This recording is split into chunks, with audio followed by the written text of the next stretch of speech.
What's up guys, welcome to Trail Tune-Up. My name's Jason and today we are going to be talking about how to break in a brand new dirt bike. This is a highly debated topic online and some would say that the break-in period for a dirt bike is crucial to the longevity and performance of the engine for the bike. Not all break-in periods are necessarily the same for each dirt bike, but there are definitely some general rules that we can abide by, which we'll cover shortly. Specifically today, we're gonna be talking about the 2024 KTM 350 XWF. I just got this bike about 1 week ago, but unfortunately due to some muddy conditions and a lot of rain, I've been unable to take her on her maiden voyage. I've always bought second, third, and probably even fourth hand dirt bikes. This is my first ever brand new dirt bike, so I've been doing a ton of research online, watching YouTube videos to try to get all that information put together to bring to you. And I wanted to make sure I had as much knowledge as possible to make an informed decision on how I was gonna break in my brand new dirt bike. So always take a look at your manual, do some research, read the forums, and then make the decision that makes the most logical sense to you. What I'm gonna let you know today isn't necessarily the right decision. It just happens to be the most logical decision for me. Let's talk about what breaking in a brand new dirt bike actually entails. And without getting too technical, let's talk about what's actually happening inside of the engine during the initial break-in period. During the break-in period, the piston rings are essentially seating themselves within the cylinder walls. All right, I wrote a little script right here, and to be honest, I'm not so great at just going off the top of my head, so I'm gonna kind of read you what I wrote here because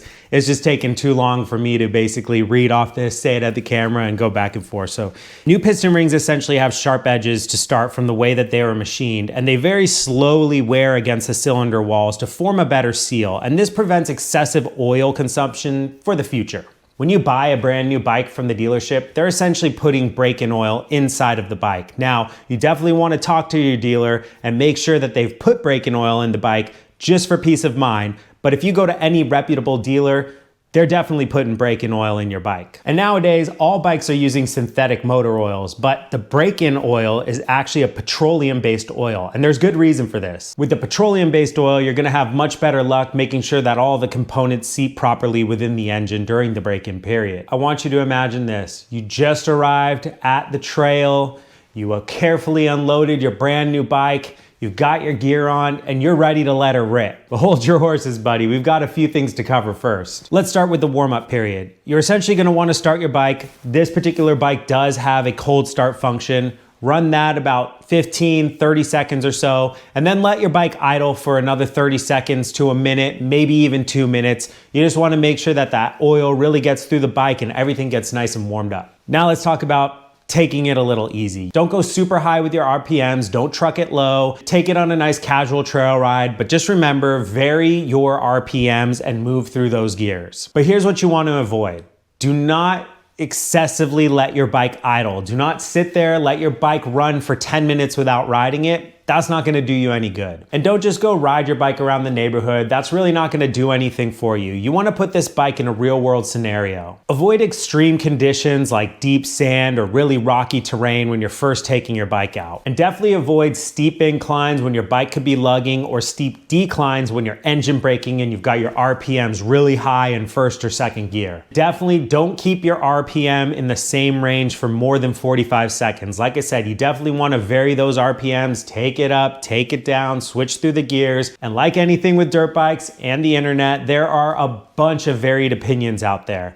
What I'm gonna do is take 4 opinions that I found to be very logical, and I'm gonna kind of combine them all into doing something that I feel makes the most sense. And that's what you should do too. So take what I say with a grain of salt, hear me out, but this is not advice on what you should do. What you should do is research and decide what's gonna work best for you and what makes the most sense for you. So first, let's start with the manual. And let me just say, it blows my mind that you can go spend $9, $10, $11, $12,000 on a brand new KTM and they give you a PDF manual. That just bothered me so much. In my last video, you might have seen that I complained about it and I went to FedEx and I went and printed out my own manual and I put it in little plastic sleeves and I threw it in a binder to make my own. And then I realized you could actually order a manual from the KTM website. But you know what? I paid about the same that I would have paid to order the manual. So I needed mine now. Plus the manual's all paper, it's in a booklet, And I know my fingers are gonna get that dirty when I'm working on this bike. So for me, the plastic sleeves for each page just made the most sense. And now I got a cool little binder with all my KTM manual pages in it. So what does the manual say about the break-in period? Well, it says very little. It says change your oil after 1 hour of riding. And that's all it says. So I recently watched a video by Kyle Brotherson. He runs the Dirt Bike channel on YouTube. Very popular channel. It has something like 330,000 subscribers. The guy definitely knows what he's talking about. And he has a pretty controversial take on breaking in a brand new dirt bike. Just ride the bike. Just ride it how you're going to ride it. Don't rev the guts out of it. Don't go climbing some crazy steep hill. Just ride the bike. In honor of trying to keep this video under 10 minutes, I'll spare you all the details, but basically what he's saying is 90% of the riders out there, including myself, we're not running this bike at its full capacity. We could go out, we could have a nice ride, we could go have fun. Your bike's gonna be fine. As long as you're just not pinning it through every single gear, your braking period, it's gonna be fine and you're gonna do great. So if any of you guys like KTMs or Husqvarna and you enjoy watching videos on YouTube, you've definitely come across Slaven's Racing, which is Jeff's channel. He's a veteran rider. He rides nothing but KTMs and Husqvarnas. Super knowledgeable guy. I think he's almost 70 years old and he's still ripping. I hope I'm still riding when I'm that age. I highly suggest you follow his channel as well as Kyle's, as they're both veterans in the game. They know what they're talking about and they've got a wealth of information to share. Now, with that said, Jeff's take is a little bit different. He does look at that manual and he does follow the 1 hour rule.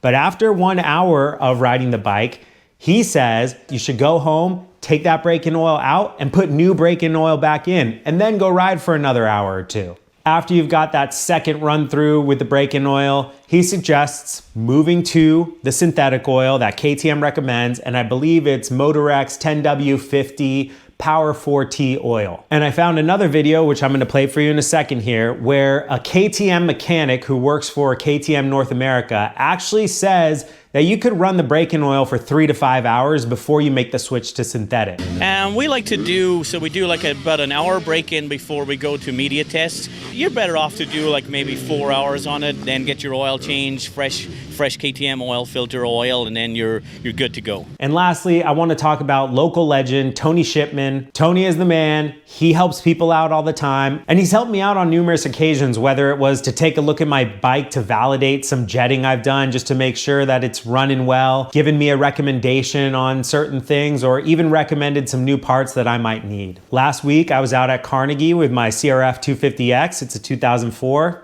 20-year-old bike, but it still runs tried and true. And I was telling Tony, hey man, I just got a 2024 KTM 350 XWF. He congratulated me on the bike. And I asked him, what do you think about the break-in period? And Tony goes by the heat cycle rule. He told me, go for a ride for about 15 minutes, abiding by all the rules I basically said before, no staying at a specific RPM range, really vary the RPMs, take it through the gears and just casually ride. After about 15 minutes or so, give your bike a rest, let it cool down completely, and repeat this process about 4 to 5 more times. Then take the bike out on a solid 20-minute ride or so. And then boom, your break-in period's done. I do plan on going the heat cycle route, as Tony had suggested, and I do plan on following all the general rules and guidelines that I gave you earlier. After about 4 or 5 heat cycles, I'm gonna go ahead and ride for about half an hour and go have some fun. And with that said, I'm likely gonna go a little over the 1 hour that's recommended in the manual, but you saw that video with the KTM mechanic. He was saying anywhere from 3 to 5 hours on break-in oil is totally fine.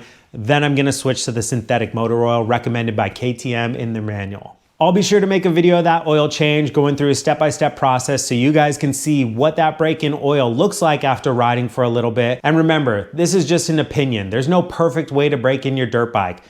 Chances are you go out, you ride, you have some fun, you come home, you change to your synthetic motor oil, and you're gonna be good. And if you found this video useful, consider subscribing, hitting the notification bell, giving the video a thumbs up, and even leaving a comment below. Let me know what your break-in period was like for your brand new dirt bike and if you experienced any problems or a fantastic break-in. I know I just asked a lot of you to do those 4 things, but it'll really help the channel grow and it'll really help me out in getting higher ranked in the algorithm. So please, go ahead and do those if you can. What I'd really love to do is get this channel to the point where I can really just give away free dirt bikes. I mean, that's kind of like my dream. I want to get this channel to a place where I can do free giveaways of gear that I've reviewed, of dirt bikes and various things like that. So that's the goal I'm working towards, and I hope with your help I can make it there. Thanks for watching Trail Tune Up. My name's Jason. We'll see you out on the trail.